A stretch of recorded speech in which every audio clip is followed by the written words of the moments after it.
2004 წლის 24 ნოემბერს პატრულის მიერ მოკლული ბუტარობაქიძის საქმესთან დაკავშირებით უფლებამოსილების ბოროტად გამოყენებაში ბრალდებულის შინაგან საქმეთა ყოფილი მინისტრის ირაკლი ოქრუაშვილის და ყოფილი გენერალური პროკურორის ზურაბ ადეიშვილის პროცესი გაიმართა თბილისის საქალაქო სასამართლოში.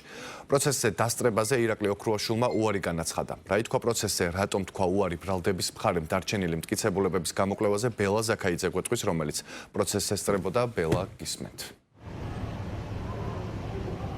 დიახ, როგორც მოგეხსენებათ, ირაკლი ოქრუაშვილი წინასწარ პატიმრობაში იმყოფება, თუმცა იგი ამ საქმესთან დაკავშირებით არ იმყოფება წინასწარ პატიმრობაში. მას ეს აღკვეთის ღონისძიება შეფარდებული აქვს პარლამენტის დროებითი საგამოძიებო კომისიის ხდომაზე გამოუცხადებლობასთან დაკავშირებით. აღნიშნულ საქმეზე მას აღკვეთის ღონისძიება არ აქვს შეფარდებული. დღეს პენტენციური სამსახურიდან წარმოდგენილი წერილი წაიკითხა მოსამართლემ, სადაც ირაკლი ოქრუაშვილი უთითებდა, რომ აღნიშნულ ხდომაში, ანუ ბუტარობაქიძის მკვლელობასთან კავშირებით სასამართლო პროცესებში მას მონაწილეობის მიღება არ სურს. დღეს ბრალდების მხარის მტკიცებულებების გამოკვლევა უნდა გაგრძელებულიყო აღნიშნულ საქმეზე, თუმცა ბრალდების მხარემ განმარტა, რომ მათი მტკიცებულებების ძირითადი ნაწილი, მთავარი ნაწილი უკვე გამოკვლეულია გასულ წლებში, გასულ სასამართლო ხდომებზე და დარჩენილ მტკიცებულებების გამოკვლევა საჭიროდ აღარ მიიჩნევს. შესაბამისად, პროკურატურამ ჩახსნა თავისი მტკიცებულებები.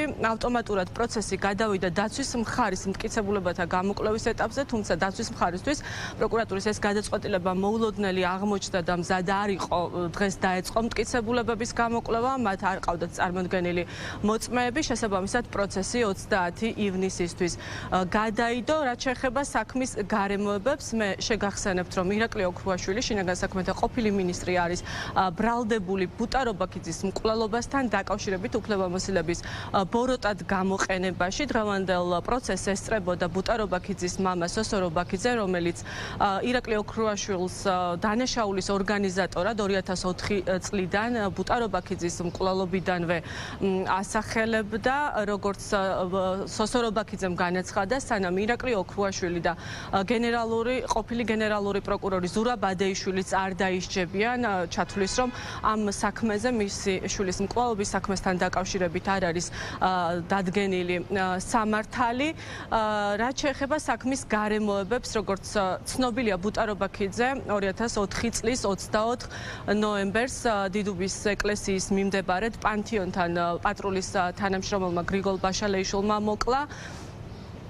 საქმის მასალების მიხედვით ვაკე საბურთალოს პოლიციის ყოფილი ხელმძღვანელის ზარი არის დაფიქსირებული ირაკლი ოქრუაშვილთან, მას შინაგან საქმეთა მინისტრთან და ეს მტკიცებულება არის ამოღებული ბრალდების მხარის მხრიდან და როგორც ბრალდების მხარე განმარტავს, შემთხვევის ადგილიდან ზურაბ მიქაძის ზარი ირაკლი ოქრუაშვილთან არის საეჭვო და უთითებს იმაზე, რომ ირაკლი ოქრუაშვილი იყო საქმის კურსში და ჩართული ამ დანაშაულში, ასევე საქმეში დევს სხვა მტკიცებულებები, კერძოდ შინაგან საქმეთა პრესსამსახურის ყოფილი ხელმძღვანელის გურამ დონაძის აღიარებითი ჩვენება შემთხვევის ადგილზე იარაღების მიტანასთან, ჩადებასთან და მტკიცებულებების ფალსიფიკაციასთან დაკავშირებით, ასევე ზურაბ მიქაძის ჩვენება, სადაც ზურაბ მიქაძე იარაღის ჩადების და ფალსიფიცირების ორგანიზატორად სწორედ მაშინდელ შინაგან საქმეთა მინისტრს ირაკლი ოქრუაშვილს ასახელებს და ბუტარობაქიძის ოჯახი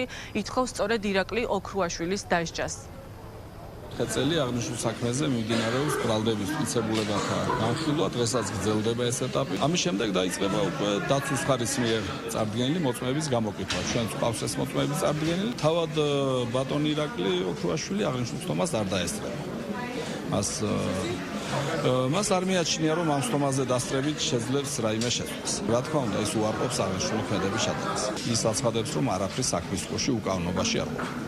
ოქრუაშვილის მიმართ, ადეიშვილის მიმართ ვითხოვ მაქსიმუმი, რაც არის ამ მოხთან დაკავშირებით. ახლა ოქრუაშვილმა რაც არ უნდა ილაპარაკოს, როგორც არ ილაპარაკოს, მილიონი ჭორები დაყარა, ვერც ეს ვერ დაამტკიცებს, აგერზი ვარ და მოვიდეს და დამიჯდეს ერთ-ერთი და მელაპარაკოს რა.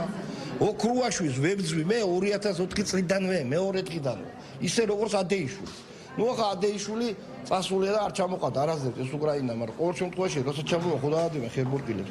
ოქრუაშვილი თუ არ მოხვდა ციხეში და არ დაადეს ამ საქმეზე ხერბურკილები, მე ჩავთვლოთ ყველა მიბრძოლია მაშინ 21 წლის განმავლობაში რა. და ყველას ხო არავინმა არაფერი არ გააკეთოს ისეთი როგორც გაკეთა დონაძეზე და მიხაძეზე რომ ადრე გამოვიდეს ეგ ციხიდან. რაც შეეხება მოტივს ბუნებრივია რამოდენიმე იყო, მაგრამ მათ შორის დომინანტური იყო ის, რომ არ შევახულიყო პოლიციის იმიჯი, შესაბამისად ამისათვის, ასე ვთქვათ, მოხდა ძალიან ბევრი კანონსაცინააღმდეგო ქმედების ჩადენა. როგორც ზურაბადეიშვილის, ასევე ირაკლი ოქროშვილის მითითება და დავალება იყო ეს, რაც შეეხება, ასე ვთქვათ, ფუნქციებს, მარტივ მიცემულობაში, შინაგან საქმეთა მინისტრი იყო, რომელმაც გასცა დავალება, რომ იარაღის ჩადენა მოხდარიყო. შეეხება გენერალური პროკურატურის პროკურორის მიერ გაცემულ დავალებას ბუნებრივია ამ ვერსიის გამყარებაში, გაძლიერებაში და შესაბამისი კანონსაწინააღმდეგო ფორმით პროკურორის მტაცებლის დამაგრება და ამ ვერსიის ასე ვთქვათ განვითარება სასამართლოში. ეს ხო, რაც შინაარსობრივად უკავშირდება ასე ვთქვათ გენერალური პროკურორის საქმეებს.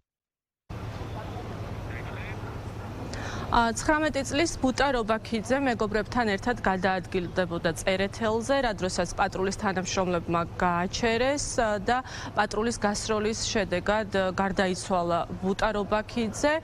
პროკურატურის მტკიცებით პატრულის იმიჯი რომ არ შებრალულიყო, დაიგეგმა შემთხვევის ადგილზე მტკიცებულებების ფალსიფიცირება, უდანაშაულოები იყვნენ და შეუიარაღებელი ახალგაზრდები, თუმცა მაშინ შინაგან საქმეთა სამინისტრომ გამოაცხადა კრიმინალებად, მიიტანეს შემთხვევის ადგილზე იარაღი შინაგან საქმეთა ყოფილი მინისტრის მითითებით და ეს საქმე გამოიძია მაშინდელმა გენერალურმა პროკურატურამ, რომლის ხელმძღვანელიც იყო ზურაბადეიშვილი და რომლის მიხედვითაც აღნიშნული ახალგაზრდები კრიმინალებად გამოაცხადეს, თუმცა მოგვიანებით დადგინდა, რომ ახალგაზრდებს იარაღი არ ქონიათ.